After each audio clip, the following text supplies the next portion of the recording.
بسم اللہ الرحمن الرحیم۔ آج کا ہمارا عمل درد سر کا علاج۔ آج کی ویڈیو کی طرف بڑھنے سے پہلے آپ لوگوں سے گزارش ہے کہ ہمارے چینل کو سبسکرائب کریں، بیل آئیکن ضرور دبائیں تاکہ اس طرح کی مزید مفید ویڈیوز آپ تک پر وقت پہنچتی رہیں۔ اور اگر آپ کا کوئی مسئلہ ہے تو کمنٹ باکس کے اندر اپنا مسئلہ بیان کیجئے، انشاءاللہ تعالی اس کا حل آپ کے سامنے پیش کر دیا جائے گا۔ بڑھتے ہیں آج کے عمل کی طرف۔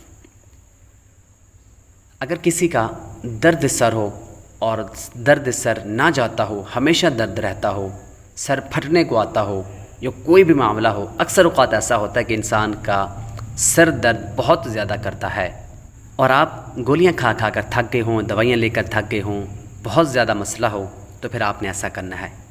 قیصر روم نے امیر المؤمنین حضرت سیدنا عمر فاروق اعظم رضی اللہ تعالی عنہ کو خط لکھا کہ مجھے دائمی درد سر کی شکایت ہے، یعنی ہمیشہ درد سر رہتا ہے، اگر آپ کے پاس اس کی دوا ہو تو بھیج دیجئے۔ حضرت سیدنا عمر فاروق اعظم رضی اللہ تعالی عنہ نے اس کو ایک ٹوپی بھیج دی۔ قیصر روم اس ٹوپی کو پہنتا تو اس کا درد سر کافور ہو جاتا، یعنی درد سر دور ہو جاتا، اور جب سر سے اتار دیتا، یعنی وہ ٹوپی جب وہ سر سے اتار دیتا تو درد سر پھر لوٹ آتا۔ اس سے بڑا تعجب ہوا، یہ کیا معاملہ ہے؟ جب میں ٹوپی پہنتا ہوں تو میرا درد سر دور ہو جاتا ہے، اور جب میں ٹوپی سر سے اتارتا ہوں تو میرا درد سر واپس لوٹ آتا ہے۔ یہ بڑی پریشانی کا معاملہ ہوا، بہت زیادہ پریشان ہوا، تعجب ہوا۔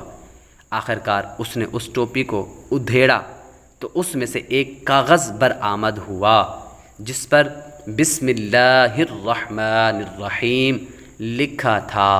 تو پتہ چلا کہ جس کا درد سر نہ جاتا ہو تو اس کو چاہیے کہ بسم اللہ شریف لکھ کر، کسی کاغذ پر لکھ کر، موم جمع کر کے اس کو اپنے سر پر باندھ لے، ٹوپی کے اندر باندھ لے۔ اگر کوئی ہماری بہن ہے، کوئی عورت ہے، تو اس کو چاہیے کہ وہ جو تعویذ بنا ہوگا یا جب وہ کاغذ ہوگا اس کو موم جمع کر کے اپنے دوپٹے کے ساتھ رکھے۔